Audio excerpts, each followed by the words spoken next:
From the East and the West, you've heard others, but now you've tuned into the best.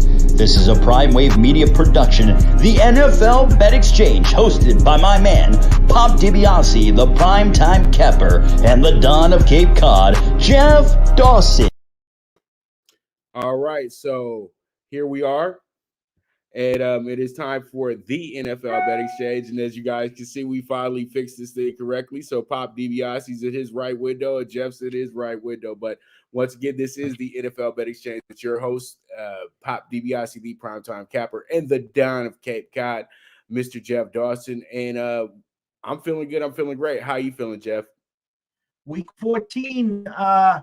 We're feeling good. Had a great week last week, and overall for the season, if you're playing my plays, I think you're up about 25 games over 500. Doesn't include some of the money line dogs out there. Seeing the board well, but as you know, in the NFL, Pops and everyone here, every game, every day, every week is a different week. It's the NFL, which stands for any given Sunday. So we're not taking anything for granted, and we're just trying to hope to pluck away one game, one unit at a time, my brother. All right. So as you can see, you know how I did last week. You did very well last week. You tore it up last week, to be honest with you. Pretty much I go 4-10, and you wound up going 8-6. What does it look like? I think you went. Okay, we got 2, 5, and 9. So you wound up going 9-5 last week. So I got 4 losses on here. So I'm trying to make sure I have this all the way right. I got 8-4. I must have been missing something. But Jeff whooped my butt last week. That's all that you guys need to know, is that Jeff whooped my butt, and that's what it is, okay? And I tried. He did a damn good job last week, and it is what it is at the end of the day. You know what I mean? So pretty much you're winning regardless off of one of us. So, but hey, I did go ahead and give you guys the NFL dog bet of the week. Did cash out. It cashed out pretty nicely as well too. Chargers, good job, 41-22. And so, pretty much that's what makes me happy, brother, is that when I put out an NFL dog bet of the week, I know that somebody's getting some plus money when we hit on one of those bad boys. And the Chargers are 2-0 for me this year as well too. So I dig it. I can dig it. All right, so let's go ahead and get into Thursday night football. We have ourselves a very good matchup tonight with the Steelers and the Vikings. The Steelers and the Vikings both coming into this game, chasing the playoff spot.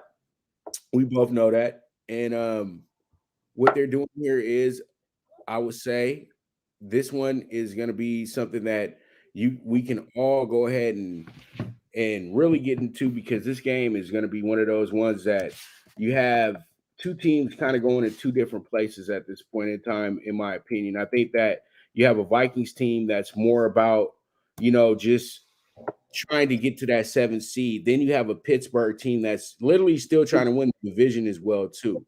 So when I look at the numbers are very, very comparable. They're very even when you look at what's going on with both of these teams, Jeff. And from what I have in my notes here, I have the Steelers 2-3 straight up on the road, 3-2 against the spread on the road, and they've went under in 3 out of their 5 games on the road. Now, when it comes to playing the NFC North this year, they are the perfect uno, 1-1-1. And then they're 0-3 against the spread versus division as well too, and they've went under in 2 out of their 3 games. Now the Vikings come into this one 3-2 straight up at home, 2-3 against the spread. They've went under in 4 out of the 5 games at home. They're 0-3 straight up against the AFC North this year, surprisingly, but they are in that boat, and they've actually went ahead and they're 1-2 against the spread against this against the NFC North, the AFC North as well too, and then they've went over in 2 out of their 3 games. Well, actually, they went under in 2 out of the 3 games. No, they went over. I'm sorry, they went over in 2 out of those 3 games. So, they had to get I would say the tougher teams in the beginning with the Bengals, Browns, and Ravens. Now they get the Steelers, the most iffy team of them all in this spot. So it really does go to show me that these guys should be ready to roll tonight. And I got the Vikings with the 3.5. I'm being cocky tonight about this one, Jeff. I don't care. I'm going to take the 3.5 tonight with the Vikings, and I think that they're going to be good money tonight. You know, this game, I go with the opening line, and I look at what Vegas is telling you, and it's almost to the point where I think the public will be all in on the Steelers. They remember what they saw last, a game where the Ravens, was within a quarter of an inch of actually coming back and winning that game. Now you're on the road. This Viking team, every game, they just come down the final 2 minutes of possession, whether it goes to OT or not. But that line opened up at 3.5 for a reason. Late news today, the Cowboys going to try to give it a go. He is now gone from again. He could be on a pitch count, and also no Thielen, Madison there, Justin Jefferson, and elite wide receiver. Conklin's had a great resurgent at tight end. I like the Vikings. I like everything about them. I'm not buying this false narrative with the Steelers at 6-5-1. It's do or die for the Vikings. I love the spot here in the home. I took the points out. I'm not a big chalk eater, but we're going to just lay the -165 on the money line. We don't want to get caught up in a field goal game. So we love the Vikings as well, Pop. All right, so Jeff is getting a little juicy tonight, but it's okay. It's good juice, though. You know what I mean? It's good juice. So pretty much Jeff is going to be taking the -165. I'm taking the spread. I think that they win by 4 or better. I think they win by a touchdown or better. I think that they're going to give the Steelers a lot of issues tonight, to be honest with you. No doubt. Again, the Steelers, listen, I love Tomlin. And this is now the Big Ben Pittsburgh Steelers World Final Tour here. I'm a big fan of Najee Harris. They're banged up in the back end. Both teams are going to try to run the hell out of the ball. It's who gets the big plays downfield. Dante Johnson, Justin Jefferson. I just like the short week home team here. Pittsburgh coming off an emotional win. Do they ride that? Generally, they don't. I think the Vikings hit them in the mouth early and often, and I expect a big game from them. Yes, sir. Yes, sir. All right, so we move forward, and let's go ahead and jump into our next game, which is going to be the Jags at the Titans. Now, the Jags and Titans did meet up on week 5, and the Titans did go ahead and beat them in Jacksonville 37-19, very convincingly that day. Now, the Jaguars coming into the game 2-10, and the Titans are 8-4. Jaguars are pushing at 350 on the money line, where the Titans are a heavy -450, and they are giving away 9 points as well to the Titans. So you have an over-under 43.5. When you look at the stats, you have a Jaguars team that is winless on the road, 0-5, but 2-3 against the spread. And then they have went under in 4 out of their 5 games. Now they're 0-3 against the division straight up, 1-2 against the division against the spread, and then they've went over in 2 out of these their 3 games versus the division as well. Now you got the Titans coming off the bye, 4-2 straight up at home, 3-3 against the spread though. 2-4 over and under at home, meaning that they went under in 4 out of their 6 games this year. And then you have the division where they're exactly the same, 3-1 straight up versus division, and then they are evenly split when it comes down to the actual over and under as well too. So pretty much they are playing some of their final divisional games of the year, and from what I can see here, I think that the Jaguars, after getting beat by 30 points last week by the Rams in Los Angeles, they go over here and they play against a rival, a divisional rival, and they figure out a way to keep this game close. Now, I don't say that they win. I just think that the Titans really play up to the competition. You have not seen the Titans dominate a bad team this season. They've keep playing patty cake with these type of teams. So I like the +9 here with the Jags. I think the Titans still win the game, but I think the Jags do cover in this spot. So I'm taking the Jags with the +9. Jeff, what are your thoughts? I think the Titans are overdue, and this is like tailor-made for them. Now, do they perform at that level? Coming off the bye, the Patriots are off. Okay, so here's a chance for them to reestablish, be one of the teams to get to 9 wins. KC's got 8 wins. in the AFC. The Ravens have 8 wins. And that's about it in the AFC. So I look for them to take care of business today. Now, whether they cover the 9 or not is a whole different story. We're going to take the Titans. Here we expect both teams to try to really run the ball, but I don't know what to expect anymore from Urban Meyer. Last week, first play of the game, their best running back, James Robinson, fumbles as the best defender in the world. Donald comes around the end and just rips the ball out. Well, he benches him till the last 2 minutes of the second quarter. The Urban Meyer signing has to be one of the worst in history. He's just going through the motions, cashing checks. I'm going to take the Titans to just pound and ground and make a statement. Let's get to 9 wins and move on. So we're taking the Titans minus the 9. All right, so Jeff is on the Titans in this spot, and pretty much that's where he's going with that. So we're pretty much having a face-off here. So we're on the same side with the Thursday night football, but we are on the opposite side when it comes to this. Now we move forward, and let me just go ahead and make sure I put in our graphic that these are the early games for people who are just now tuning into the show. So pretty much we have the Sunday. These are the Sunday early games now. So we move on to the Jets and the Saints. The Jets and the Saints. This is a game with two teams that know that they're not going to be making the playoffs this year. You have a Saints team that's lost their last 4 in a row, and then you have a Jets team that's just been going through the motions all season. Now, when I see a team that's minus 222, tongue-tied, 225 minus on the line, and then you have a plus 190 on the home team that's actually had their best games at home this season. When you look at the numbers for the Jets coming into this game, the Jets are 2-4 against the spread straight up at home, and then they went over in 4 out of their 6 games. Now against the NFC South this year, they're 0-2 against the spread and straight up 1-1 when it comes to the over and under. Now, with the way the Saints are going about things, the Saints right now are 3-3 against the spread and straight up on the road. They've actually lost their last 3 in a row. They've actually lost their last 2 in a row after winning 3 in a row on the road. And then they are split when it comes to the over and under on the road. Now against the AFC West, they played 2 games. They're 1-1 against the spread straight up. They got a good win over New England, but they had a different situation going at that time. And then they went under in both of their AFC East games as well too. The reason why I like the Jets here is because whenever anybody when the Jets catch somebody off guard, they're usually pretty good, because I think that this is going to be a monster over bet on the Saints. And I know the Saints do look like good money in this spot, but the Jets have popped me before in this position when they're not, say, like a plus 9 or something like that. But I know where a lot of people are thinking. When the Jets have a higher number at home, it's a better situation for them.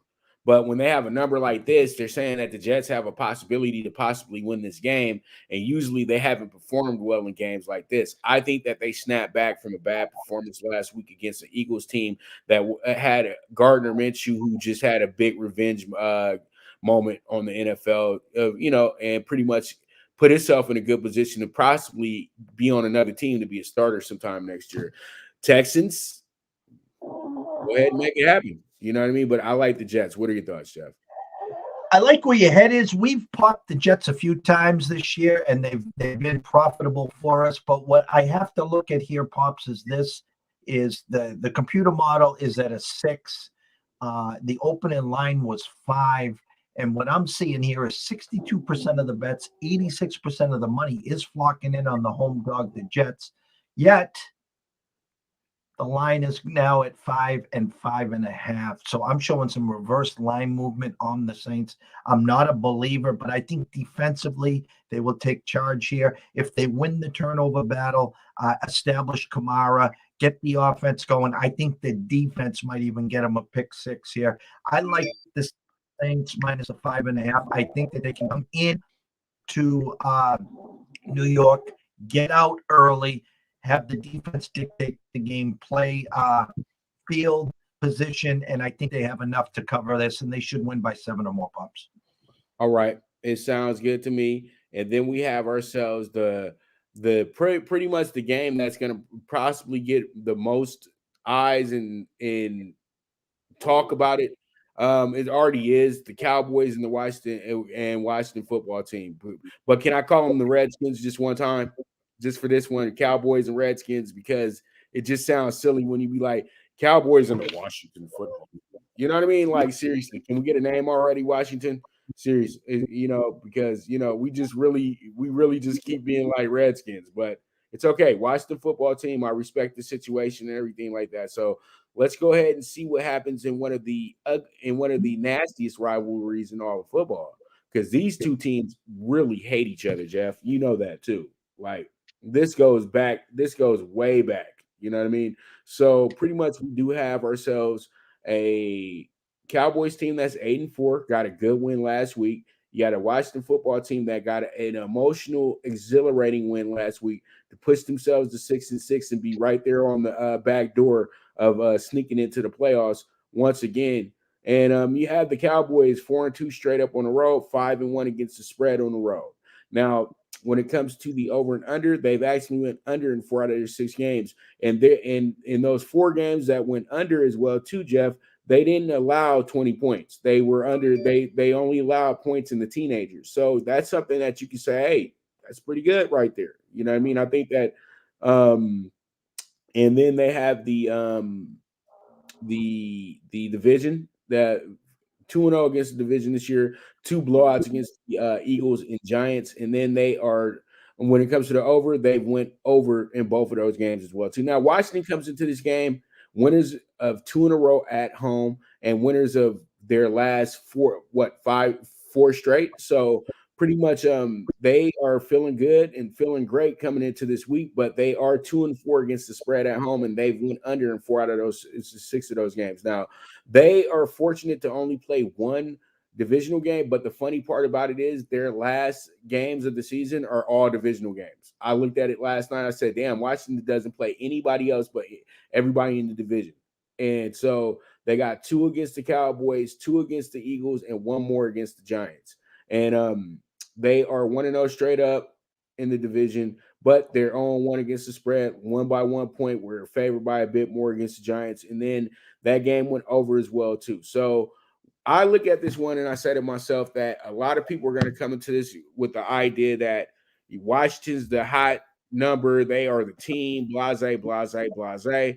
But what happens here to me, Jeff, is that we have a Cowboys team coming here, and they answer the call. They are just that much better than the rest of this division, in my opinion. So I think that the Cowboys win this game, and actually win this game pretty convincingly as well, too. Yes, Washington's playing great football right now. And yes, they did get a great win over Tampa Bay, a team that they kind of had a revenge mantra for. But we all know that Ron Rivera is one of the coaches in the NFL that people don't admit this, but he's had some great success against Brady in his time as a head coach. And so pretty much I think that Washington played their schedule perfectly at this moment. They only had 2 games where it was like, okay, wow, they really did that. So I think the Cowboys know that this is one of their bigger games of the year, and they just perform much better on the road. So I love the Cowboys with the -4.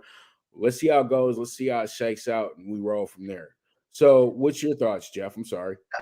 No, I agree everything what you're saying. And again, I'm taking the fact that I look at the opening number. It's 5, was 5. Now it's down to 4.5. I'm seeing 52% of the bets, 70% of the money all coming in on Dallas. So again, reverse line move. I posted here. We're going to take a shot at the +155 money line here. Great value, home dog, divisional game, everything about it. A win here, and it puts them 1 game behind the Cowboys. But anyone listening here that wants to play this safe, grab the 4.5 now and sprinkle a little beer and pizza money on the +155. I think this game's going to be a lot closer than people expect. Ron Rivera's got this team rolling, and I believe in them. And even though there's no Chase Young, and also Sweat is out as well, again, less pressure now on Dak. But I think that Washington and Heineke can keep it close, maybe a late turnover, maybe a late field goal. But I'm going to roll with the team that's rolling right now. And we're going to take a swing with the Washington football team, Pops. All right. And that sounds good to me because this was real tough for me. But I think at the end of the day, when the situation that the Cowboys are in this year and the way that they've dominated the division, I just really feel like that. I know they're going to split with Washington, but I think that they get the win in Washington. You know what I mean? So that's what I'm feeling like, because Washington's not going anywhere. It doesn't matter if they win or lose this game. Washington's in this for the long haul, and them having the way that their schedule's set up after this, they're in a perfect situation, even though they got 2 Eagle games after this. But that's fine. That's totally fine. So with that, let's go ahead and take a quick commercial break. And when we get back, we got some more early games for you guys as well, too. So you guys stay tuned to the NFL Bet Exchange with their host, the one and only Pop DBICD Primetime Capper, and the Don of Cape Cod, Jeff Dawson. Good News Only Racing Club, led by the legendary Doug O'Neill, the trainer of 2 Kentucky Derby winners and I'll Have Another and Nyquist. Also trained 2-time Breeders' Cup champ Golden Sense, who are just a part of a long list of thoroughbred champions trained by Doug O'Neill. The Good News Only Racing Club has a young core of horses to look out for in Dennis's Celery, Irish Heatwave, and Notre Dame, just to name a few. Win the day every day with the Good News Only Racing Club, a proud sponsor of the NFL Bet Exchange. From the East and the West, you've heard others, but now you've tuned into the best. This is a Prime Wave Media production.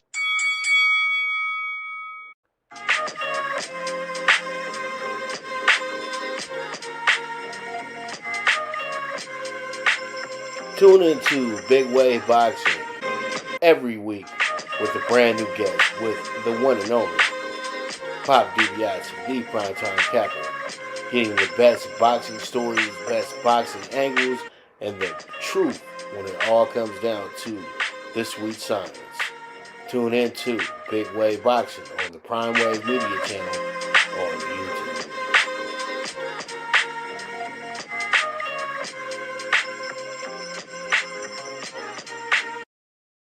All right, we are back with the NFL Bet Exchange. Now we have ourselves our next game, and it's going to be another divisional game, and this one is going to be another good one as well too. You have 2 teams that met up a few weeks back in the Panthers and the Falcons. They made up week 8 to be exact, and the Panthers had a comeback win, winning that game 19-13 in the Mercedes-Benz Dome, Dome. So I'm saying it like I'm in the hood right now, like the Mercedes-Benz Dome, So pretty much, they went ahead and won that game. Both teams 5-7, chasing that final playoff spot as well too. This to me, the winner moves on, the loser gets ready to start their draft year. You know what I mean? One or the other. You know what I mean? That's how I'm feeling in this game. But I really don't think either one of these teams makes the playoffs at the end of the day. But I know that they're gonna fight. They're gonna cause some trouble. You know what I mean? Just a little trouble. So when I look at this one, I have in my notes that you have a Falcons team that's much better on the road than they are at home. They're 4-2 against the spread and straight up on the road. Now they're 3-3 when it comes to the over and under, meaning that's a split evenly in the 6 games they played on the road. Now versus the division, they're 1-3 against the spread and straight up, and then they're even when it comes to the over and under as well too. Now the Panthers at home did win their first 2 games convincingly, like dominant fashion. And then they went ahead and lost 4 straight since. So they're 2-4 against the spread and straight up at home. And then they are also they went under in 4 out of those 6 games as well, too. And against the division, though, this is one thing that works out for them well because they got to these teams at the right time of the year. They beat the Saints second week of the year and just previously said they beat Atlanta week 8, so that makes them 2-0 in the division straight against the spread and straight up. Now they went under in both of those games as well too. So I know a lot of people are gonna put their money towards the Panthers, but I truly do think the Panthers are at their wits end, because when they had to go get Cam Newton mid-season, and right or wrong from what they said, it just doesn't make any sense to me that they would go back into the past instead of just embracing the future. They've just fired the offensive coordinator as well, too. I would love to see Thomas get some playing time. I think the guy deserves it, because Heineke is an XFL quarterback too, but Thomas would have been the MVP of the XFL. So let's stop playing around with the situation and just let the kid play. So that's how I'm feeling for him. But if he's not starting, then I don't feel very confident in the Panthers. I feel very confident in a team that's playing very well on the road, and that's why I'm going to go ahead and tag on Atlanta once again. I feel like I've been behind Atlanta in a lot of their games this year, and it's starting to kind of irritate me, because I know that they've been on the losing end on most of them, but this time around, with the way they've been on the road for us this year, I'll go ahead and I'll take that bet with the Falcons. So that's what I see checking out, with the Falcons getting a very close win here against the Panthers in Charlotte. What are your thoughts, Jeff? Yeah, obviously, Mr. Rule is not happy what's going on in Carolina. I keep saying this, and I'll wait, and I'll take this to the draft next year. This team was put together for Deshaun Watson. They wanted Watson like there's no tomorrow. They weren't able to pull a deal to get Watson. I think they will get Watson for next year. That's just me. That's what my gut says, and I'm sticking to it. The Joe Brady firing last year, he got a lot of inquiries about head coaching jobs in college, and Matt Rule was kind of PO'd about it. And I think the same was happening this year. So whether Joe was say, hey, Matt, can you give me an opportunity just to listen, where he just said, enough's enough here. I've had enough. This is my team. This is my show. We're going to do it the way I want. So if you want to explore those, do it on your own time. See you. And we're going to move on. And that's what they did. No McCaffrey. They bring in Cam. They're coming off the bye. The point is, like you said, the Falcons playing better ball on the road. I like the spot here for the Falcons. Numbers say 23-20. First one to 23 wins. I think Atlanta can get it done. We bought the hook, took them up to 3, minus the 120. But I see where you are going here as well. I think Atlanta can definitely win this game, but I love them plus the 3 here, Bubs. And just to piggyback on your point about Joe Brady and him wanting to be a college coach, I was just like, bro, I don't know if you need to be a coach, because the thing is, you're not that great of a professional coordinator. I think we took advantage of a great moment at LSU. And, a lot of these coaches are getting paid off of this great talent, but it's not that you really produced the talent. It's that you were just fortunate to be the guy that was in charge of that talent at that time. And I think that pretty much the writing was on the wall. How many times did they score over 30 points this season? I'll wait. Well, no, I think again, they brought Sam Darnold in, and Darnold was supposed to be the stopgap. Okay. Mm-hmm. I'm telling you, it was all about Watson, and then McCaffrey goes down. And I'll tell you how much weight Joe Brady has. Okay. If the Bengals aren't pounding down the door to say, hey, we want you to be the OC next year, because he brought it all out with Burrows and Chase. And if he comes over to Cincinnati, now we're cooking with Crisco here, because they're going to try to relive those moments. But we'll see. Sometimes in the game and in life, you portray yourself and you think you're bigger than you actually are. He's out there all alone right now. He had a nice little gig. I think Rule's really starting to flex his muscles here. And again, I'll be anxious to see come draft day if we're looking at Deshaun Watson over in Carolina. And Rule is, for such a great story, he's not on a hot seat yet, but he's going to have to start picking this thing up a little bit here in Carolina. But I think that they have some patience with him. I think that he'll be able to probably finish out his contract, possibly, because the way he is being a CEO and everything. But we'll see how it goes, though. I don't know, because, Carolina's owners and upper management seem a little indecisive right now. And I just hope that they can stick with this coach and move forward and really build this team up the way that he wants to build it up, because I know he's a great team builder as well too. So let's go ahead and jump into our next game. Seahawks at the Texans. This is going to be one of the games in the NFL where a lot of people are going to be scratching their head on where to go to. And when I look at my notes for this game right here, Seattle, I feel is going to start ascending in a moment here. You know what I mean? And I think that what happens here with Seattle is you have a 4-8 team coming off of a huge win, wound up sweeping the Niners. 2 of their 4 wins this season have been on the 49ers this year. I think that's about the 10th time I've seen this in the NFC West, where you have a team that's in the bottoms beating a team that's in the top, sweeping them for the season. So that's just how crazy this little division is. But you have a Seahawks team that's 2-4 straight up in a row, but they've lost this 3 straight. Now, they're 3-3 against the spread on the road.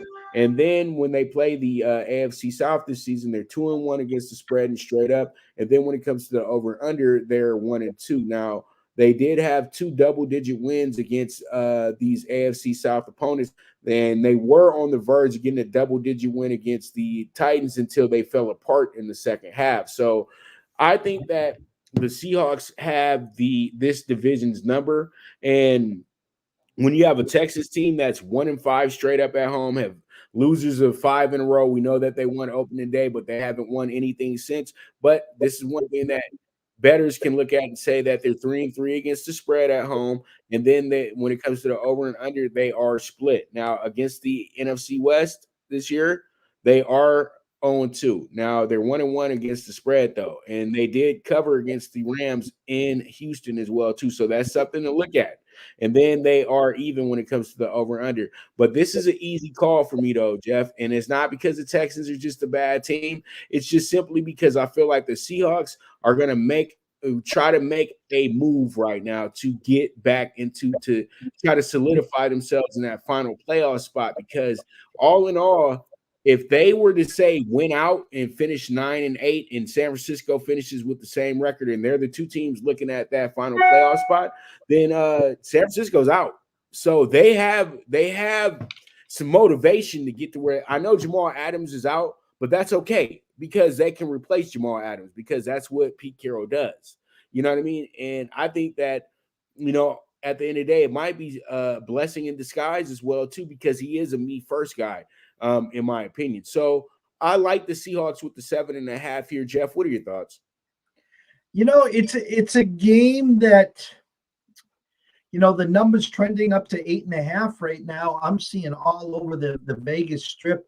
I think a lot of people are buying what you're selling right now. It's Seattle 4-8's not going anywhere, but maybe they can finish the season strong. I don't think Pete will be back. I don't think Russell will be quarterbacking for Seattle next year. It's a Texan team that now knows Tyrod Taylor back to Mills.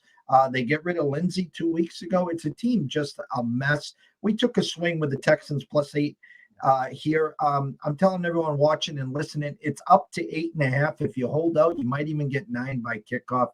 A game I don't like. Russell and offensively challenged, but they showed a lot of heart last week and they battled back and they won. Now they're on the road. Maybe it gets clicking.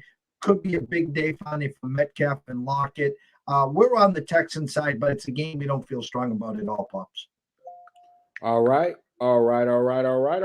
So we move on, and pretty much we are on to the next. And let's go ahead and jump into that game, and that's going to be a good old AFC North rivalry game.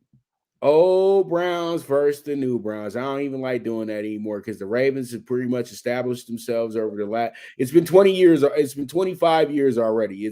They are now Baltimore's team. Okay, they just let the Ravens be the Ravens because all the history is in Cleveland. We don't have to keep playing that game because it's not the same situation anymore. You know what I mean?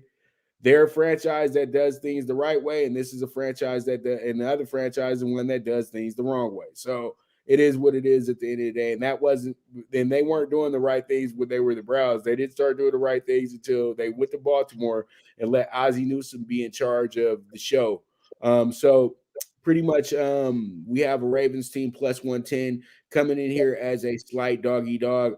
Browns are -130. If anybody, and I know that honestly, the Ravens are going to take a lot of attention here after losing last week, and a lot of people are going to have the idea that, the Ravens are going to be, better after that loss against the Steelers that they in a game that they easily could have won. But, at the end of the day, though, there are no guarantees in this wild conference, Jeff. You know that. The AFC North is very unpredictable. You have 8-4, 7-5, 6-5-1, and 6-6. There is no easy game when they play each other at all. I think and it's funny because everybody has a blowout on each other as well, too, except for the Ravens. The Ravens haven't blown anybody out. They got blew away by the Bengals. They had a close game with the Browns and the Steelers. So it's different because you have the Bengals blowing out the Steelers twice, and then you have the Browns blowing out the Bengals. So this is crazy. You know what I mean? It's a crazy, crazy, crazy, crazy division right now. And I think a lot of us can appreciate it as well, too. So when I look at my notes, we have a Ravens team coming in here 3-3 straight up on the road, including a loss last week as well, too. They are actually 2-4 against the spread, and then they went under in 5 out of 6 of their road games as well, too. Now, as I said before, they're 1-2 against the division, and that's against the spread and straight up. And then when it comes to the over-under, they went under in 2 out of those 3 games as well, too. Now, the Browns have something working in their favor finally this week. They're 4-2 straight up at home, but the problem is they're 2-4 against the spread at home. And then when it comes down to the over and under, they go under. They went under in 4 out of 6 games. Now, when it comes down to the divisional against the spread straight up, they're 1-2 against the spread and straight up versus division, and that's also they've went under in 2 out of those 3 games as well too. They didn't even get into the 20s in 2 of those games with the Steelers and the Ravens. So and that was on both sides. So pretty much I think the Browns staying alive. And I think that they've had what it takes to stay alive all season. And I think that the biggest problem with the Ravens this year is that they have Lamar doing way too much. And I think that last week was another we're depending on Lamar to save us and keep saving us. And then we're depending on guys to be who they are at crunch time. You know what I mean? And I felt like the defense kind of let them down last week because you shouldn't be having those type of issues against the Steelers. The Steelers are not a high-powered offense at all. So that's where I say to myself, with the loss of Marlon Humphrey, I think the Browns actually had themselves a really good game coming into this one because the Browns were in dire need of a bye. That's all they needed. They needed to breathe. You know what I mean? There's a lot of toxicity that was occurring before that bye. And I think that everything's been real quiet in Cleveland, so that means it's been a good week. So I think that they'll show up for this game. Chubb will have him a monster day, and we'll go from there. 100% agree. If you followed us all along this year, the teams, especially the last month, 6 weeks, the team in desperation mode has prevailed, and this is a perfect spot. Team coming off a bye, the Ravens coming off an emotional loss. Now they got to travel to Cleveland. Another week healthier for Mr. Hunt. I look for the ground and pound of Chubb and Hunt with a Baker Mayfield not making mistakes. And I think that the Browns defense can keep Lamar in check. I'm following your lead here. We're taking the Browns money line. We're taking the points out of play. I think the Browns get to 7-6. And as you said, staying alive. Browns. Staying alive, 7-6. And, I think they'll be right in good position because, it seems like every other week it's like the top team loses. And it's crazy because 3 teams in the division will win and one of them will lose. And then 3 of them will lose and one of them will win. So this is a crazy division. All right, so we move on and let's talk about the Raiders and the Chiefs, who both are playing in a crazy division as well, too. But the Chiefs, and Jeff's getting excited because he gets to talk about his favorite team, the Chiefs. So pretty much back again. Who's back? Guess who's well, they decided to play some defense, okay? And they decided to and Mahomes decided to not think he was the Michael Jordan of quarterbacks anymore. are the Kobe Bryant of quarterbacks, overdoing things. You know what I mean? And he just went ahead and became a student of the game again, instead of thinking that he knew more than the coaches and the coaches and everybody up top. That's how I feel. And then I was really mad at him when they got Josh Gordon, because I thought that an offensive player was not needed at the time.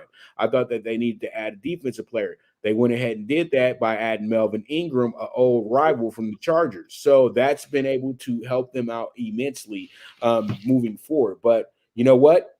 They got to go against a team that don't care about any of that. And that's the Las Vegas, Oakland, Los Angeles Raiders, like the California, Nevada Raiders. What should we call it? Cali Veda? You know what I mean? The Cali Veda Raiders. So, they come into this one 3-2 against the spread, straight up on the road. So they're a better team. I think the Raiders played better on the road. There's pressure. There's a lot of pressure playing in that beautiful stadium in Vegas, and those fans, and having all these new fans coming into the Raider lifestyle. You know what I mean? So I think that the Raiders kind of overdo it a little bit at home, and that's why they keep having all these dramatic games, because I think that they're just playing to the Vegas shows that are on the strip, have a thriller, but they're 3-2 against the spread and straight up. But one crazy thing about this team is, though, they are 3-1 as an underdog on the road as well too. They've been the underdog 4 out of the 5 times that they've been on the road.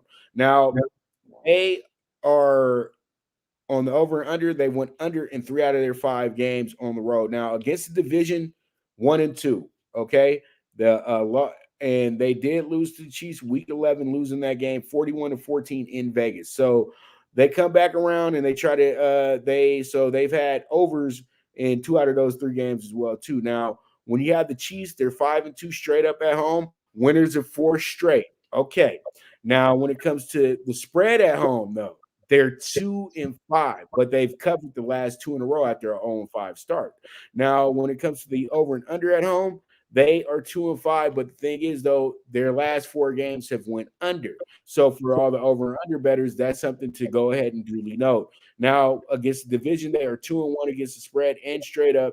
And then when it comes to the over and under, they went under in 2 out of their 3 games. Now, this is what I'm going to do here, Jeff, and I'm going to be pretty bold here, because I feel like this team is really hot and they're doing some really good things. You know what I mean? But at the end of the day, this is a rivalry, brother. And you know what's going to happen here? Everybody named Mama going to bet the Chiefs, and this is going to be everybody's power play on the parlay. And the team that's more desperate and needs it more is going to wind up winning this football game. And it may be the final win of the season, but all in all, they're going to wind up winning this game. And they're going to be my dog bet of the week. And that's going to be the Raiders at plus 325. Dog bet of the week. So there it is. It's the Raiders this week, plus 325. I love it. And you know what we did last year, Jeff? I hit him at plus 340 last year, week 4 in Kansas City. So I'm gonna go ahead and press that button again, because I think we go ahead and get ourselves another win in Kansas City with the Raiders, because just nobody will see it coming. You know what I mean? And this is the one team that I would always say that Kansas City knows that if they just slack a little bit, they'll get beat by the Raiders. Just a little bit. They have to always play pristine against the Raiders, in my opinion, to really whoop them. You know what I mean? I'm so glad you brought up week 4 last year, because you were right. You were on that. We've talked at length about the commercials. We've talked at length about Patrick Mahomes. We've talked at length that they never should have brought Josh Gordon on. And we talked they needed the defense. The defense is carrying this team. The addition of Ingram has catapulted this team back to now 8-4. Another 8-win team with the Patriots on a bye. They want to get to 9. Listen, Andy's pulling up week 4 last week. There's no way the Raiders are sneaking in here and they're going to try to sneak out a win. They're on alert. Waller trying to play. Jacob's still banged up. a Chiefs team where, again, we talked about this Monday on your show, a Chiefs team that scored 10 quick points.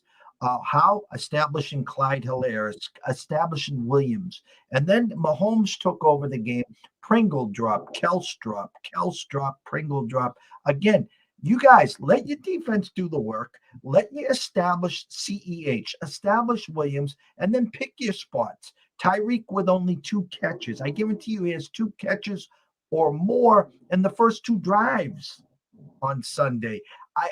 We talked about the 5-15 against the spread. Well, now the Chiefs aren't just winning, they're covering. Give me the Chiefs -9. They get to 9 wins after this week. I'll say the 31-17 Chiefs. All right. So that means that y'all gonna be hooking up Jeff with some of that Kansas City barbecue when we come to town. And they'll probably poison me, but it's all good. All right. So with that, we'll be back. This is the NFL Bet Exchange with the Pop DiBiase, the primetime capper, and the Don of Cape Cod, Jeff Dawson, and we'll be right back to you. Now you and your friends can compete in the sport of kings and win big with Stable Duel. Get the app, pick your horses, and get in on the thrill of horse racing with daily games competing against other players. Bring home the glory and the cash and move up the annual leaderboard while you leave your competition in the dust. Get in the game with Stable Duel. Play, race, win.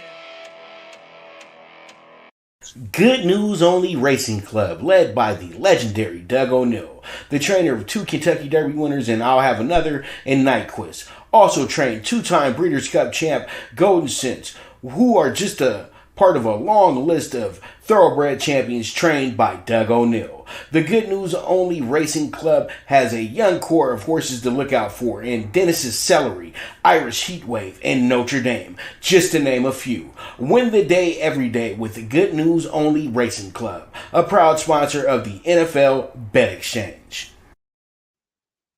All right, we are back with the NFL Bet Exchange, and I'm your host, Pop DiBiase, the primetime capper. And you already know the Don at Cape Cod, Jeff Dawson. You guys already know what time it is. All right, so let's go ahead and get you guys into these late games, Sunday late games. Always the point of the day that kind of bails me out after those raggedy ass mornings I've been putting together as of lately. So thank you, afternoon, for being so good to me. All right, so pretty much we jump into the Chargers and the Giants. The Giants go ahead and make their second visit to SoFi in 2 years, because they were there last year, and made the Rams work for it a bit last year when they played them. But I know that there will be a heavy New York Giants presence at the game Sunday. But you know what? Who cares anymore? As long as the Chargers have their team, hey, you know what? They're gonna do what they do. They don't care who's gonna pull up and be their fan. They know that they know where their fans are at. Hello, San Diego. I hope everybody's well. All right, so pretty much we have the Giants coming in here plus 375, Chargers minus 500, rightfully so. 10 points. They're giving Chargers giving out 10 points in this one.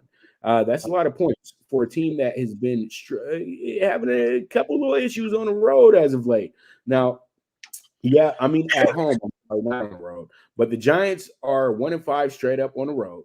Okay, they've lost 4 straight in that process after going 1-1. To start the year off, they've lost 4 straight since, and then they are also 3-3 against the spread on the road. So that's something to look at. That's fairly helpful with this big spread. Now they're 3-3 over and under on the road, 3 straight unders as well too. Though that's the whole thing. They went under 3 straight times on the road, and guess what? They're averaging only 12 points per game. So that's pretty bad right there in their last 3. So they got to step it up on the offensive end if they're going to keep up with the Chargers. Now, against the AFC West, they played this. This is going to be their 4th and final game against this division. They're 1-2 straight up, 2-1 against the spread, and then they've went under in all 3 games. Now the Chargers are 500 at home. They're 3-3 straight up, and then they're 2-4 against the spread, but they haven't covered in their last 3 at home. Now, when it comes to the over under, they've actually went ahead and went over in 3 out of their last 4 games to even them out for the season. So they have that as well too, and then also they are 2-1 against the spread and straight up versus the NFC East, and then they've went under in 2 out of their 3 games. Now, what I see here is going to be a Chargers love fest, and I even am caught up in that right now because I can't get enough of Justin Herbert. Okay, he's a great player. Mike Williams and Keenan Allen are one of the best wide receiver duos that nobody talks about. I think that they are top 3. I don't care what anybody says, because you got a guy that is like Chris Carter who catches everything, and then you got a guy who's like Baby Moss in a sense that if you just throw it up, he's going to go get it. So, nobody's talking about this with the Chargers, but, they are a excellent team right now, and I do like the approach that Staley is taking. Their coach is magnificent. I think he's better than the guy on the other side, to be honest with you, because he's not using who put him on.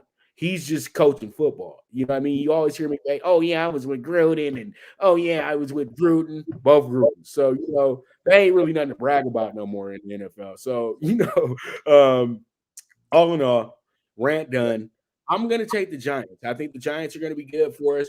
Nobody sees this coming. Nobody saw it coming in Kansas City a few weeks ago when they did cover in that game. I think that they do the same exact thing in this one, and they go ahead and they cover the +10 in the spot. I think they lose by a touchdown. I think they lose by a touchdown or less. They're going to make the Chargers work a bit, and I think that their defense has played much better over the last month as well too. They're not giving up as many points as they did before. You know what I mean? Because to start the season off, the defense was putrid, but they've been better week in, week out the last 6 weeks or so. COVID's hit them, and you talked about Keenan Allen and Mike Williams. I think both are out, so Guyton's got to step up. Cook's got to step up. They have Eckler, who, other than Jonathan Taylor, has had a phenomenal year. Herbert is a beast, and a lot of teams are just going to keep shaking their head why they didn't move up and grab Herbert a couple years ago. What really strikes me, Pops, is 62% of the bets, 82% of the money all coming in on the Giants, yet the line went from 7.5 to 10, and that's with a Charger team stricken by COVID. So I think we might have seen the last hurrah of Mr. Judge. I mean, I know the ex-Dallas coach has already been let go. There's some turmoil going in there. So again, quarterback-wise, Daniel Jones, I guess he wasn't the answer, as we were just talking about Herbert as well. I looked for the Chargers early enough, and they were hook. We took them down to 9.5. I can see 13 all day here on the Chargers. And you know what? To just kind of piggyback before we move forward with our next game about that with Daniel Jones, I don't know if I'm the GM, I don't want to get rid of him right away. I think that he was a victim of a bad coaching staff.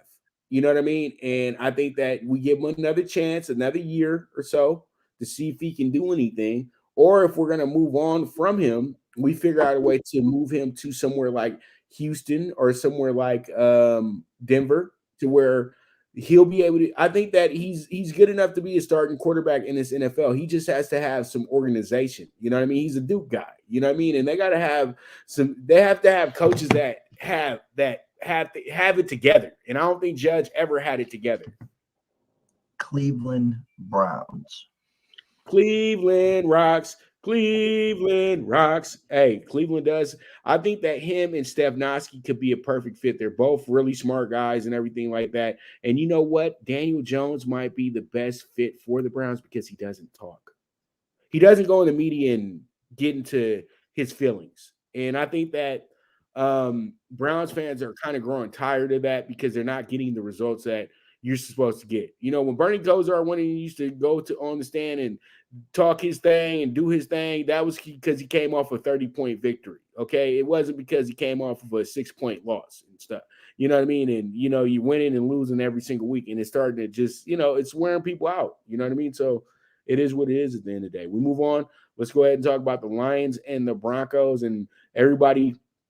And, the Lions are seen as the NFL square at this moment, but not anymore. If anybody can say this probably was the hardest working team over the last 4 weeks. Those last 4 games that they played in, they really put it all on the floor. And they really did. And they seem to be enjoying it right now. You know what I mean? In that 4-game stretch, they went 1-2-1. They covered every single one of those games as well, too. Just to note for you people as well, too. Now, they do come in the game 1-10-1. The Broncos 6-6. Now, the Lions are winless on the road, 5 losses and 1 tie. And then this is what I'm talking about. They have covered their last 4 games on the road as well, too. They're 4-2 against the spread. Now, when it comes to over and under, they are even. And when it comes down to the straight up versus the AFC, because they've been playing the AFC North, they are 0-3-1. And then when it comes to the spread, peep this. I couldn't even believe when I saw it. They're 3-1 against the spread. And then they went under in all 4 of the games that they played against the North. Now they are pegged to play against the Broncos, the bonus AFC game. And the Broncos coming to this one 3-3 against the spread straight up at home. Now, when it comes to over and unders, they have went under in 5 out of the 6 games. No surprise there because, that we both know that Mile High is notorious for unders. And then we have the NFC, them playing the NFC this year. They're in the same boat. They've already played the NFC East and completed their stretch with them, going 1-3 in the process against the spread and straight up. And they went under in all 4 of those games as well, too. So when you look at this game, you say to yourself that, okay, the Lions coming to this one and everybody's going to be really excited about what they see with the Lions this week. And like I just said, they've been playing really, really hard. I think what happens here, Jeff, is the good old-fashioned overbet for the dog here in the spot. And I think what happens here is that the Broncos take care of their business easily at home. They win this one by double digits or better. It's another game that the numbers are just flying off the hook. It's kind of funny overnight from last night to today. He sent me the numbers and we put our picks into where the numbers actually are today. This line has jumped to 10 across the Vegas Strip and 9.5 at South Point. And I'm starting to look at the numbers. 57% of the bets, 91% of the money all on Denver. Trying to put 2 and 2 together here, Pops. And I think you're on to something in regards to this. Is a Lions team coming up the first one here, but also you got the team traveling to Denver, which is going to be my assumption probably still high winds. So I think a lot of people are taking that into effect as well. A Denver team that came off the Sunday and they were well, but I think everyone's looking for Denver to rebound here. They're at 6. A win gets them to 7-6. So we took a shot with the Lions +8. Anyone listening right now wants to them I hope take them up to 10 and pray. Game early this week. Early confident to have the 10.5 if you want. But again, it is a beer game that I would like to say. All right. So Jeff likes the +8 on the Lions, and pretty much I like the Bengals today. So we're gonna see how this one goes, and pretty much hopefully one of us gets it home, or we can meet in the middle. One or the other. You know what I mean? You know how it goes, Jeff. Meeting in the middle. So let's go ahead and move on to our next game. We're going to be the 49ers at the Bengals, and this should be a good one. Last time the Bengals and 49ers faced off, the 49ers absolutely crushed them, and this was when the 49ers started ascending to being one of the better teams in the NFL. So they had a really good time that game, and they tore it up that day. So pretty much we come back to it. We revisit the same place.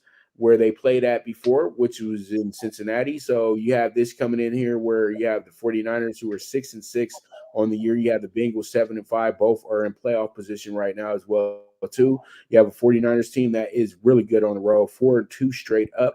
And then also they're 3-3 against the spread. Now, when it comes to the over and under, they are even. And playing the AFC this year, going against the AFC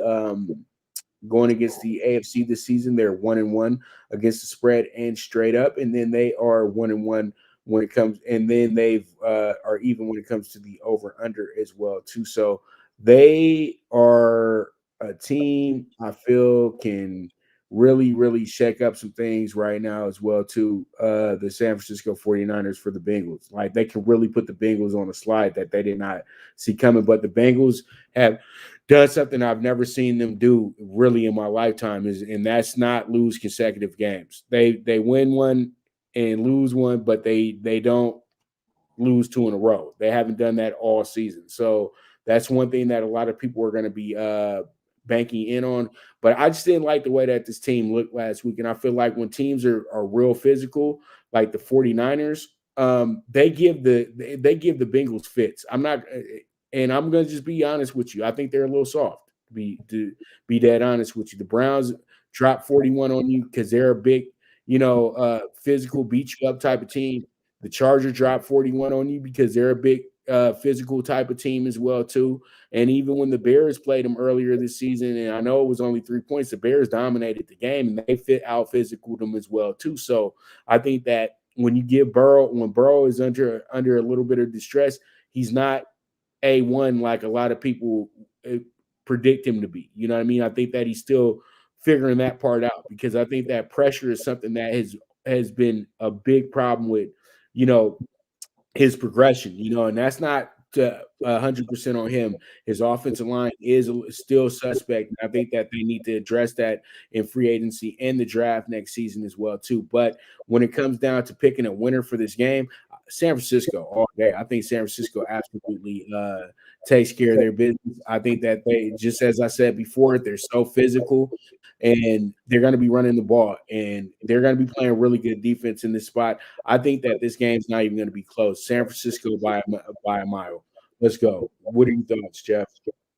If someone had a great this year, kind of faded on the Bengal train. Joe Burrow rips his pinky apart in the middle of the game and was hobbling around, and he says he's going to fight through it. A team of desperation right now with the Niners. Tough loss last week in Seattle. Does Debo come back? A team that right now got to 500 at 6-6. That's how big that game was last week. They were 6-5, had a chance to go to 7-5 and really start to make some hay. And now they're back to 6-6. I agree with you. If I'm looking at these numbers here, they're just kind of mind blowing. The game opened up Cincinnati -2.5. I'm seeing right now at Westgate San Fran 1.5 and San Fran -2 at South Point DraftKings. 58% of the 80% of the money all coming in on the Bengals, yet the line is flipped. Huge reverse line movement, huge sharp move here on the Niners. We're taking them minus the 120. We expect them to get it done early and often. Don't think that you allow 41 points to the Chargers last week. Now here comes a team that is the exact opposite. That is just going to run some more, and then pick their spots downfield with a George Kittle. Probably Jeff Wilson in the backfield, and we'll see if Debo comes back. But 49ers early and often, Pops. I love it. All right, so we move on. Let's talk about the Bills and the Buccaneers. And this is going to be the showcase game of the late games as well, too, because you got the young boy Josh Allen leading his Bills against the old wizard, the old Savient, the old emperor of the AFC East, Tom Brady himself. And pretty much these guys, and one thing about the Bills, though, they're not like the rest of the league where they say, oh, Tom, we respect you so much. Tom is the greatest. The Bills want to kill Tom Brady when they see him, and we both know this. And so pretty much I expect that defense to to be in there early and often and giving Tommy fits in this game coming up. Now, one thing about the Bucs, though, that's working out in their favor, though, at this point, the Bucs are actually pretty damn good when it comes to being at home. They have not lost a game all season at home, and I think they've covered every single one of their games as well, too. Now, for some odd reason, I don't have my notes on the Buccaneers, but I have my Bills notes, and they're going to be the Bills are 4-2 against the spread and straight up on the road. They've won their last 2 in a row. Now, when it comes to the over/under, they are even on the road. And when it comes to playing the NFC South, they're 1-0 against the spread and straight up. And that game did go under. That was a 25-point victory over the Saints. So I think that the Bills, the way that they play on the road and the way that they stepped up in these type of games against the top tier teams of the NFL, they are a live dog. They might not be my dog bet of the week, but I do love the Bills with the plus 140 here. It's a big bounce back spot for them as well, too. And they get to have some good weather instead of playing in that inclement weather that they had to play in on Monday night. So I think that they really do give the Bucs fits here, and the Bucs are cruising. They don't have to worry about anybody catching them in their division. So losing here will not be that catastrophic for this team, even though they have done very well against the AFC this season. So I love the Bills here, plus 140. Let's see how it shakes out. Let's see how it goes. What are your thoughts, Jeff? Again, desperation sets in. A Bills team 7-5, a Tampa team 9-3. Again, division's not a problem, but the number one seed is. And I know they went Green Bay last year and they beat Rodgers to go to the Super Bowl and the Super Bowl. But Green Bay is going to be a 12.5, 13-point favorite on Sunday night, against. So we're going to chalk them up as at least a win there. So therefore, a loss by the Bucs, one game behind the Packers. I'm following you on this one. We bought the hook. We took the Bills up to 3.5. I do also agree in the plus 40 and sprinkle a little beer and pizza money on the number opened up. The computer model is 53 and 3.5, which tells us 28-24. That's what Vegas is telling us initially. But a team in desperation, look for Josh Allen, which I was surprised didn't run as much as he did last week. But Bill knows everything inside and out about the Bills team. Now they get a week to now go to some warm weather, like you said. It's kind of a must win, a bounce back for the Bills, because if they lose, they go to 7-6. They play Carolina next week, and then the following week they come back to New England and play. So a loss here is really, with the Pats on a bye, in the win-loss column, puts them 2 games behind the Pats. So we'll take the desperate team here with the Bills plus the 3.5. And again, don't be afraid to throw a little beer and pizza on the plus 140 as well. All right. So that's where we have it at. When we get back, we're going to go ahead and review our 2 primetime games for this week. And this is the NFL Bet Exchange with Pop DiBiase, the primetime capper, and the Don of Cape Cod, Jeff Dawson, and we will be right back. Good News Only Racing Club, led by the legendary Doug O'Neill, the trainer of 2 Kentucky Derby winners, and I'll have another in Nyquist. Also trained 2-time Breeders' Cup champ Golden Sense, who are just a part of a long list of thoroughbred champions trained by Doug O'Neill. The Good News Only Racing Club has a young core of horses to look out for in Dennis's Celery, Irish Heatwave, and Notre Dame, just to name a few. Win the day every day with the Good News Only Racing Club, a proud sponsor of the NFL Bet Exchange.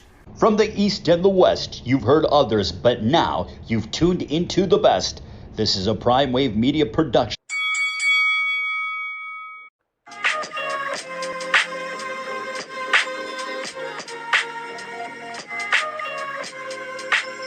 Tune into Big Wave Boxing every week with a brand new guest, with the one and only Pop DiBiase, the primetime capper, getting the best boxing stories, best boxing angles, and the truth when it all comes down to the sweet science. Tune in to Big Wave Boxing on the Prime Wave Media channel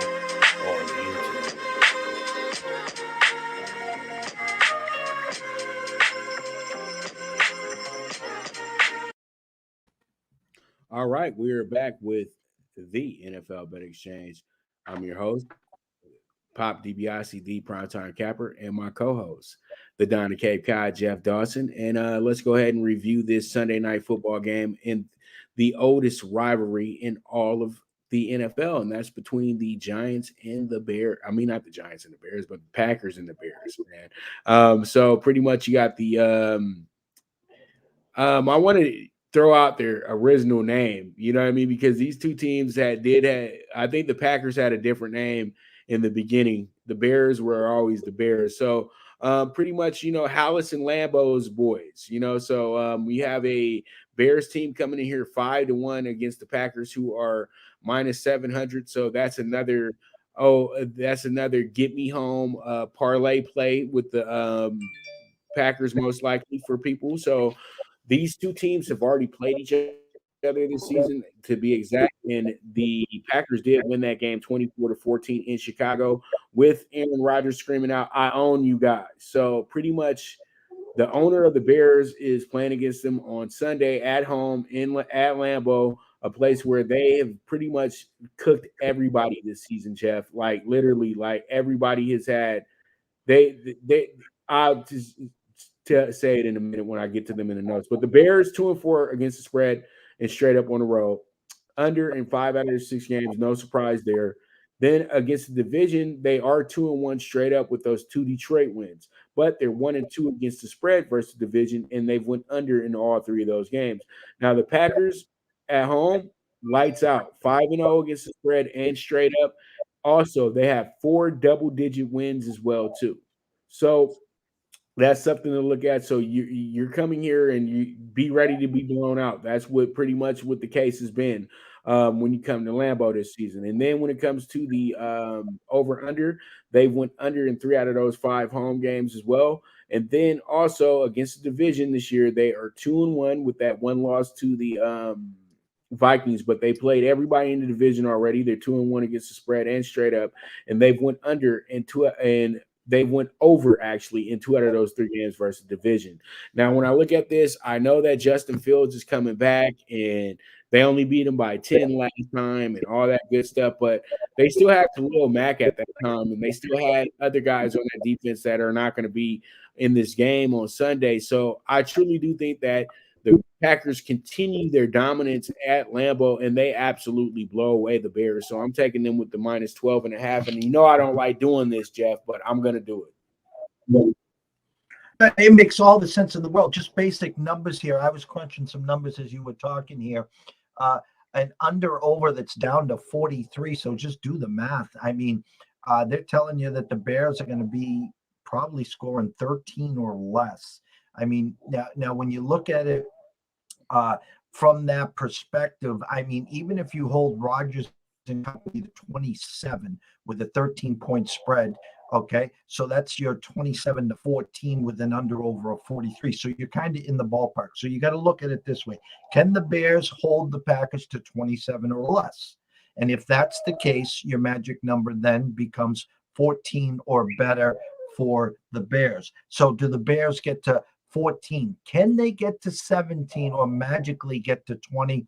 I don't know. I took a swing here with the Bears plus 13. Justin's back. It's a team going. Listen, it's a team just playing out the rest. They know Nagy's gone. They know Justin's their quarterback next year. Montgomery's banged up.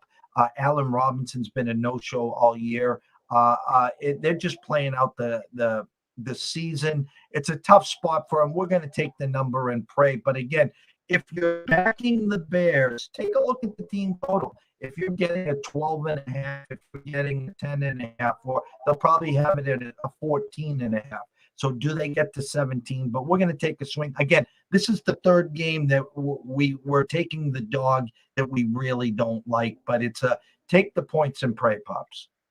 Right. When you see 13 points and you're up 13 points in the NFL, that's like being up 30 points in the college, dude. That's the plus 30 in college. We all know this, and we know that usually that's the smarter play, is the plus double-digit points. We know this, but the way this game is setting up, I just don't see good things for the Bears happening Sunday. And I usually be on the other side of this thing, but I just think the Packers they romp. but I respect your bet. I love your bet. So, it is what it is. I just want to let everybody know that I'm not the type that picks these type of bets. Usually it's a rarity with me, but when I looked at all the numbers, nothing says to me that the Bears are going to make this game close. You know what I mean? But this is a rivalry and anything can happen. So let's go ahead and get to our final game of the week, and that's going to be Monday Night Football. You have the Rams headed to the desert, a place where they have not lost in the last 6 years, Jeff. Now, they had a good little run where the Cardinals hadn't beat them for a long time until a few weeks back, and I was at the game live and watching the Cardinals in person. Oh yeah, that team is tremendous. And a few years back I got to see the Chiefs in person before they were able to ascend to winning a Super Bowl, where the year that they lost to Tom before they went to the Super Bowl, the year that the Rams went to the Super Bowl. So watching those two teams and comparing them, I would say that I think that honestly, when I watched those two teams in person, who were two of the funnest offenses in the league, I would have to favor Arizona a little bit more because they had a shorter quarterback that did a lot more that day. Mahomes was using Mr. Hunt and using Mr. Hill and Mr. Kelsey a whole lot in that game. But when you look at a guy like Kyler Murray, he's using everybody who on that side of the ball. Everybody seems to be a playmaker in that group. So, I think though the person that doesn't get enough of the love though is James Conner. I think James Conner is the one that really puts that offense over the top because he doesn't have to be a bell cow like he was in Pittsburgh. He gets to just be a pretty flexible running back. And I think that has worked out immensely for this team as well, too. So when I look at the way that this game is setting up, I have this Rams team that it's been a struggle here in the last 6 weeks a bit.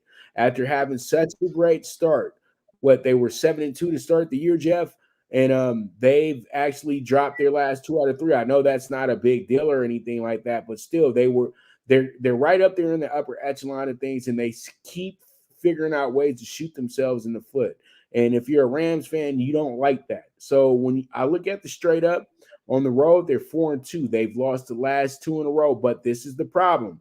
They've allowed 33 points per game in those 2 outings as well, too. So that defense has to tighten it up on the road. They have to, because at the end of the day, they say this is one of the top defenses, but I just think that they're just parading the top defensive player, Jeff, in my opinion. You with Aaron Donald. You know what I mean? I don't think you're that top of a defense. I think that there's a lot of things that they do miss out on. Their secondary is not good. Their secondary was much better last season. Now, when it comes to the spread, they're 2-4 on the road, and when it comes to the over and under, they are even. Now, against their division this year, this is where they run into some issues. They're 1-2 against the division this year. That's not good. The losing to San Francisco and getting blown away by and both of them were blowouts as well too, Jeff.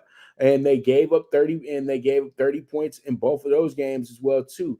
Average and literally, so when I look at this one, 1-2 against the spread and straight up versus division, and then you went under in 2 out of those 3 games as well too. Now you got a good win over Seattle, but you didn't beat the teams that are probably going to be with you in the playoffs, and they're going to have to step it up. Now, the Cardinals at home, different story. They are lights out on the road, 5-0, and averaging over 30 some odd points a game on the road as well too. But when they get home, though, they're not scoring as many points, Jeff, and they have lost their last 2 at home, and they're only averaging 16 points in those games as well too. And then against the spread, they're 2-3 at home, and then when it comes down to the over and under, they are under in 3. They went under in 3 out of 5 of those games. But this is where they really do get everybody's attention at 4-0 in the toughest division in all of football, against the spread and straight up. Well, Seattle is not good this year, but this is I feel is the toughest division on that side of football in the NFC. You know what I mean? I think that everybody else is running away with their division except for the teams in this division. I think that is going to come down to the final weeks on who the winner is going to be. The Cardinals are not a lock to be the winner of this division. So I'm going to go with the fact that the Rams have been so good in the desert. I'm going to take them with the plus 110 in this spot, Jeff, to win this game in fine fashion on Monday Night Football. And they did play on Monday Night Football earlier this year, a few times this year, and they're 1-1 in that regard. But they want to get that get back after being embarrassed a few weeks back by the 49ers. You know, I think this Arizona team is a team that, you know, is 10-2 that no one's talking about. You know, it's a team that lived early off of the defense and then the Kyler Murray to Hopkins show. And then there was a spot for 6 weeks where James Conner was the deal. And then for 6 weeks, there was no Murray and there was no Hopkins. And now they're together, they're back. And I talk about teams in desperation. And this game opened at 52 and the Cardinals -3. So that's your 27-24, 28-24 game. I tell you what, Arizona can make a big statement. There's absolutely zero doubt about it. They can say, this is our show. This is our Desert Swarm, whatever you want to call it. Make a statement on prime time. But I like the Rams here. We bought the hook up to 3. Again, when we break this down, take a look at the team total. If the Rams get to 24 or better, they're in a great spot. I expect a lot from their defense. I expect them to get out early and often. I expect Stafford to Cup, Stafford to Higbee. Look for Sony Michel to play a bigger part in this game, and look for Donald and company to put pressure on Murray and keep him in his lane. So we took the +3 here. I think the Rams walk out of Arizona, not with just a cover, but I think they win this game, Pups. All right, so we'll see how it goes. We'll see how it shakes out. But we got some damn good primetime games this week. I can tell you that. Bears, Packers, I don't understand why they didn't flex that one out in a sense to flex it out. I know the Bills just played previously on there, so that's why they couldn't just flex that game out. And the Ravens and Browns just previously played on it as well, too. But I'm very surprised they didn't flex that game out for Washington and Dallas, to be honest with you. Discount double check. Yep. Because it's the Bears and the Packers. They just can't do that. It's not about the records. It's about the ratings. And they know it's going to be ratings because everybody in Chicago is going to be like, why? So it is what it is. So I thank you, Jeff, so much for coming in today. Hopefully we'll be back Monday to the aftermath to wrap this thing up and everything like that. But you guys make sure to retweet, share, whatever you have to do. Jeff, any final words before we pack this thing up? Yes, Monday will have to be a pass. I will Sunday and Monday be in Syracuse. I got to take my youngest up there for a tour. Maybe I'll see Coach Boeheim, show him a few pick and rolls and what they're not doing on the defensive end. But why don't you pencil me in for Tuesday and we can go over whatever you need to. But for everyone watching and listening today, listen, we're already into week 14. We got a handful more weeks to go. We're still in 2021. We expect to be around for 2022 and beyond. So always, the people following us here from the first week on, listen, pick your spots. You know, you don't have to play every game. You've listened to us now for 14 straight weeks. Hopefully you're cashing some tickets. You're learning. You're getting educated. Yeah, we like to entertain. We send a few jokes here and there, some chuckles here and there. But the bottom line here is we want to see you win, grin, and profit. And that's what our job is. And hopefully you guys are doing that. Yes, sir. Yes, sir. All right. So with that, we thank you guys very much for tuning in once again to the NFL Bet Exchange.